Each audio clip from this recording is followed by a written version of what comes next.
Hi, my name is Scott, and I struggle with anxiety, or at least I used to. The truth is, I really don't that much these days, but there is an entire chapter, I guess I would say, of my life that I would consider to have been ruined by debilitating anxiety.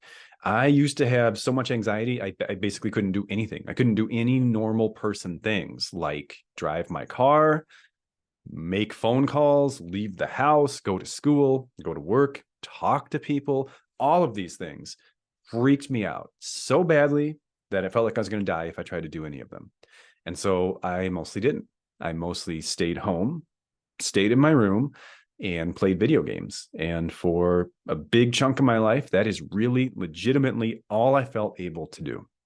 Now, at this point in my life, I think I've really come like full circle with anxiety because I do things pretty regularly now that I think would freak most people out, even people who don't have anxiety. I do things like go on live TV or open my own business or tell hundreds of thousands of people on the internet that I used to have debilitating anxiety. I don't necessarily think a lot of people would be up for those things.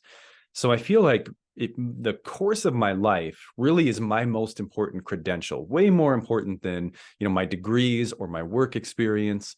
In terms of why I hope you'll consider listening to me today and maybe even applying some of my strategies into your own life. For me, I realized that a lot of my anxiety was actually caused by things that I was doing, not directly and certainly not intentionally, but I was unknowingly sustaining or even exacerbating my own anxiety with habits that I was in, really, and routines that I was in. And once I was able to identify and dismantle those routines, there essentially was nothing supporting my anxiety. I kind of pulled the rug out from underneath of it, and it had nothing left to support it, and it collapsed essentially. So I'm going to tell you the 6 most important things that I stopped doing to better manage my anxiety. And the first one is avoiding, meaning I stopped avoiding. Now, this one is tricky, I know, because this is what anxiety tells us to do. Anxiety tells us to avoid. Anxiety tells us that'll be terrible. You don't have the skills to handle it. Everyone's going to hate you. You're going to fail, et cetera, et cetera, et cetera, right? And you don't want to just throw yourself head first into anxiety provoking situations necessarily, but I think of it as a lot like stretching, like if you're doing calisthenics. If you start to stretch, and the second you feel any physical discomfort, you don't progress in that movement, you will not make any progress on your flexibility because the progress that you make on your physical flexibility comes from entering that discomfort zone, right? The zone where you start to feel my body's in a position that it doesn't find itself in very often. And that's loosening and stretching my muscles and my tendons and things like that. Your brain works the same way. It gets tight and tense because you don't go into situations that challenge it. And the only way you can kind of loosen your brain up, because that's kind of what anxiety feels like, right? People say, loosen up. Okay, well, how do you do that? You stretch your comfort zone. In other words, you have to, at least occasionally, put yourself in situations where it is possible for the script that your anxiety is telling you, that running voice of, it's all going to fall apart. It has to be you have to be in situations where it could be wrong. If you listen to your anxiety and every time your anxiety tells you something bad's going to happen, you don't go and do that thing, then it is literally impossible for your anxiety to be wrong because you are not in situations where it is challenged and it will always end up being right. At least that will be the message that you hear in your mind when you think back on the things you didn't do. It's good that I didn't do them because you never had an opportunity to be wrong about the script your anxiety was telling you. So the only way you're ever going to break out of that comfort zone and expand your mental flexibility in terms of what you'll do and where you'll go and what you're comfortable with is by stretching out of your comfort zone and into that next level. If you avoid the things that make you anxious, you will never become less anxious about those things. It's impossible. You can't do it just by thinking about it. You have to actually go do those things. The second thing I stopped doing to lower my anxiety level is you guys are going to be mad. Some of you are going to be mad, but remember, I'm not the boss of your life. These are just ideas. Take what you will from them, okay? The second thing I stopped doing is I stopped giving myself unlimited access to stimulants. And I don't necessarily mean like street drugs. I mean like coffee and energy drinks and pre-workouts and Mountain Dew, because caffeine is the most commonly used stimulant for people, right? Stimulants and anxiety are not necessarily the best of friends, okay? Stimulants increase brain activity. They make more happen and they make it happen more quickly in your brain, but they do it in a very non-discriminatory fashion, right? And so stimulant use essentially makes your brain think quicker and generate more thoughts. It doesn't necessarily make the thoughts that your brain is generating any better or healthier or less anxiety provoking than they otherwise would be. In other words, stimulants just supercharge what your brain is already doing. So if your brain, by default on its own, produces a lot of really anxiety provoking thoughts and you drink 3 espressos, you've probably just doubled the amount of anxiety provoking thoughts you're going to experience that day. You just gave your anxious mind all the fuel that it needs to supercharge its ability to create all the doomsday scenarios that it was going to create anyway. Am I saying people with anxiety should not ever drink any caffeine? Maybe. You thought I was going to say no, didn't you? I'm not going to look again. I'm not the boss of your life. I'm not going to say you could never have another cup of coffee for as long as you live. But like maybe think about experimenting with it, because you just might find that at least significantly reducing it, if not removing it entirely, dramatically reduces the frequency and the intensity of your anxious thoughts. And if it does that, you have a little bit of a cost benefit analysis to engage in at that point, because is what it gives you, the focus and the energy and the motivation, is that worth the cost of the added anxiety? For some people, it might not be. I ended up deciding I fell somewhere in the middle, but on the low end, where I'll typically have 1 caffeinated beverage a day, very occasionally 2. I don't remember the last time I had more than 2. And it has had a profound effect on my anxiety, a profound improvement, I should say. The third thing that I stopped doing to better manage my anxiety is nothing. Now, this isn't some annoying therapist riddle where you have to figure out like, ooh, what's the nut? No, I mean it literally. I stopped doing nothing because I spent so much of my time when I was anxious doing nothing. And here's what I learned from that time. My brain, and I assume everybody else's brain too. I always assume my brain works like most people's, which like might be a dangerous assumption because I'm kind of a strange person, but my brain essentially uses any unoccupied part of itself to generate anxiety. So if I'm not really doing anything, or if I'm doing something that isn't very engaging or isn't very stimulating, I have a lot of leftover thoughts, right? Like a lot of mental energy that is not being used by the task at hand. And I've learned that my brain will take all that extra and basically extrapolate every possible worst case scenario for everything that's happening in my life right now. So that like, this is going to sound like I'm being ridiculous, but I'm not. That part of my brain, if it's not stimulated, will be like, how are you going to go broke? How are your kids going to die? What life-threatening illness are you going to get? When are you going to get into the car accident, et cetera, et cetera, et cetera? It never shuts up unless I keep it busy. If I keep it busy, it will do the thing I'm telling it to do. It's a little bit like, so I am a parent now, but it's a little bit like having a kid or having multiple kids, because as you know, kids kind of have like a finite activity level during the day, right? And it's usually a pretty high activity level. And you can't stop them from having that activity level. They are children and they just have it. But what you can do is you can direct their energy. If you give them fun and exciting and engaging things to do, they will probably do those things.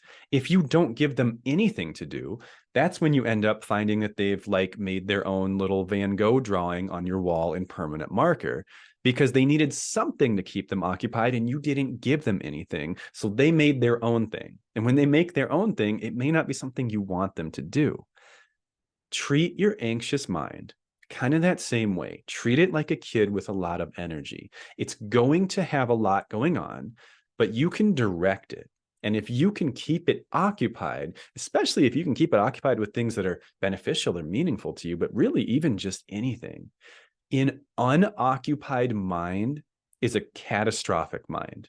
That's where so many of your catastrophic thoughts are going to come from, is boredom and understimulation and just a lack of a place to direct your mental energy. So try to give yourself projects, hobbies, tasks, whatever it takes to keep your mind occupied so it doesn't have time to just sit around and ruminate about all the worst doomsday scenarios it can come up with, because it will, or at least mine did. The fourth one is a secret. I'm going to tell you in like a minute, but I just want to play a little game with you first. I'm going to read off a few symptoms from my phone here. By the way, I don't have the iPhone 8 anymore. So thanks for encouraging me to upgrade. So those of you who made fun of me. Tell me what you think is wrong with this person. I'm going to read off some symptoms, okay? And you tell me what you think is going on here. This person is experiencing shaking, sweating, nausea, anxiety, irritability, fatigue, rapid heart rate, and dizziness. What do you think is wrong with that person? Sounds a lot like anxiety, doesn't it? Or maybe even a panic attack. What I just read to you were the symptoms of hypoglycemia or low blood sugar. In other words, that's what happens to you if you go too long without eating. Now, those are literally all also symptoms of anxiety. So if you have anxiety anyway, and you throw a hypoglycemic episode on top of your anxiety that already exists, now you have like double anxiety, and you do not want that.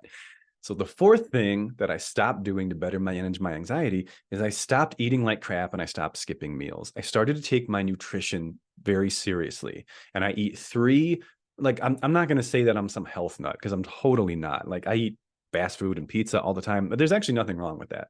But I stopped skipping meals, and I stopped eating meals that were like just carbohydrates. Like I wouldn't eat a bag of chips and call it a meal. I mean, I would previously, and that's the point, is that wasn't good for me, because that's all carbohydrates, and carbohydrates don't actually nourish your brain very long.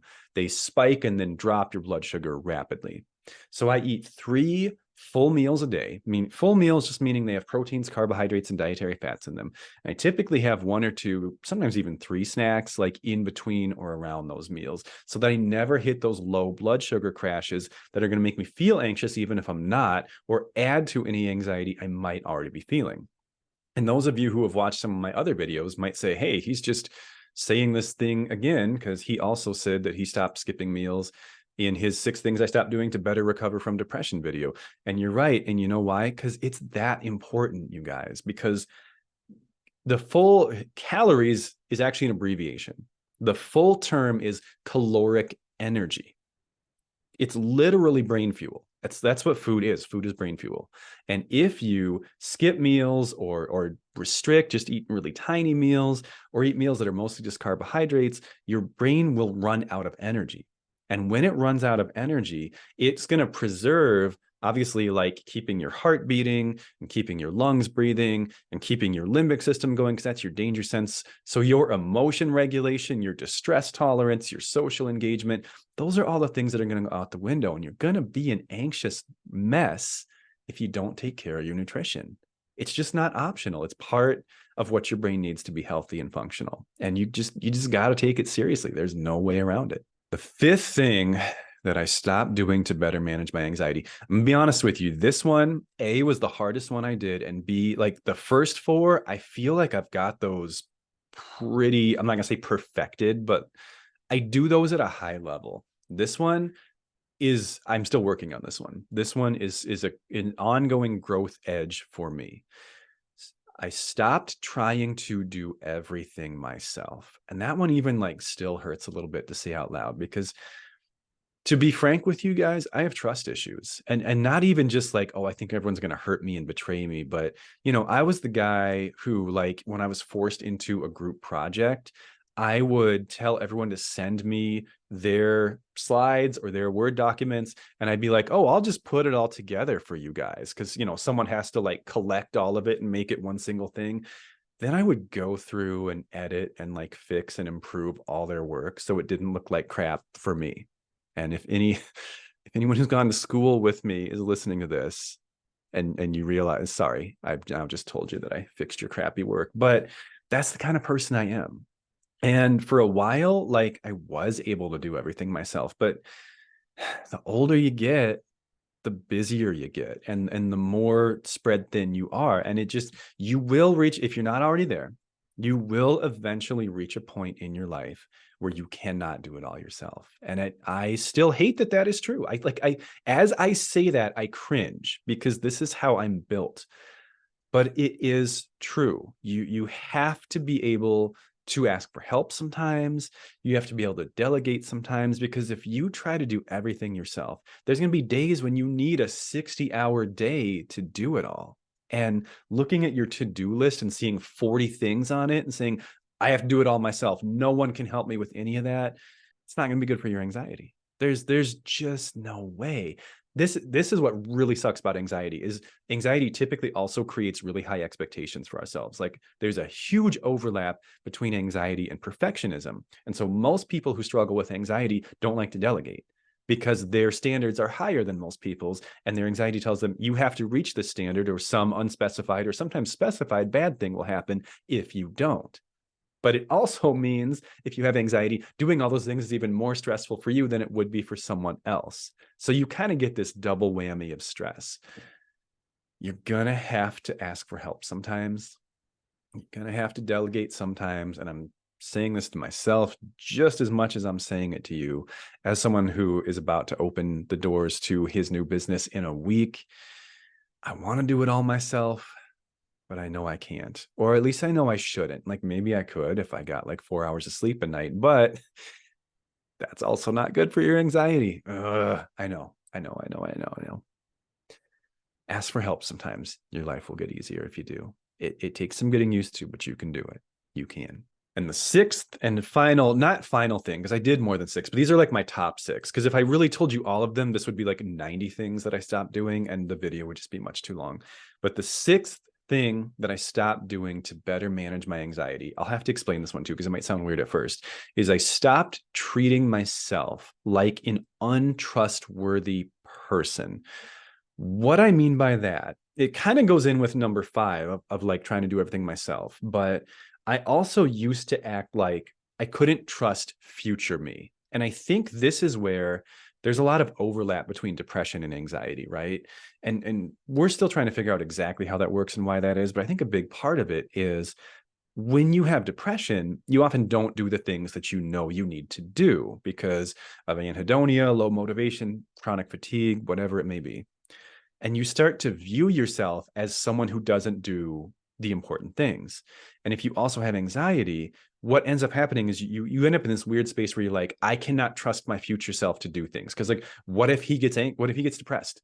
What if I have a depressive episode tomorrow? All this stuff on my to-do list, I can't put any of it on tomorrow instead. I have to do it all today because who knows what kind of shape I'm going to be in tomorrow.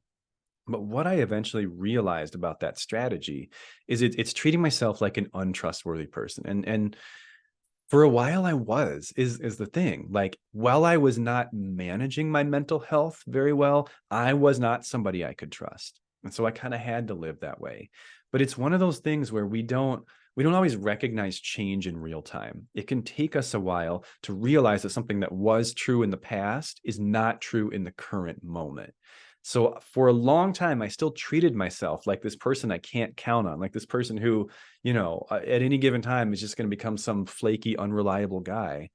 And that meant I refused, not only did I refuse to delegate to other people, I refused to delegate to my future self. And every single day, whatever was on my to-do list, I was so rigid about this. I was like, this all has to happen today. I don't know if I'll be able to do it tomorrow.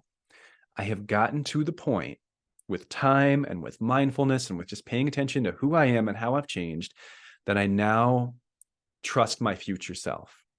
And so if I get to, evening and I still have like 9 things on my to-do list and I realize there's just no way, at least no healthy way that I'm going to be able to do all this today, I put that in the future. And I view myself as someone who will eventually do the things that need to be done. I will get to them. That took a lot of conscious recognition on my part because as I started this video by explaining, there was a time when I really didn't do anything. And so to go from that to saying, you know what, I trust that I'm going to get all the stuff done that really needs to get done eventually, and I don't have to try to do it all today. That's a big change in self-concept. So that one takes some time. That one takes some patience. Like I said, it takes a lot of mindfulness of just like really asking and answering questions. Am I still that person? Who am I today? What does my most recent data show me about who I am? But I very, very strongly believe that people who work on integrating some of these ideas can see massive reductions in their anxiety. I know I certainly have. I mean, like I said, I think I've been on kind of both extreme ends of the spectrum, anxiety wise, going from being like completely dysfunctional to doing things that make most people in my life say, like, whoa, you're doing what? That's kind of crazy. And I mean, it's real. Like it's been my story anyway. It's been my experience that anxiety can be defeated. I truly believe it can. I believe it can be conquered. And it's not because mine was mild, because it was not. It was not. So I hope that some of these tools are helpful for you today. Please let me know if you have any questions about them. Please let me know what you think in the comments. And if you're not already subscribed, I would love it if you made the decision to subscribe today. I will see you next time. Take care.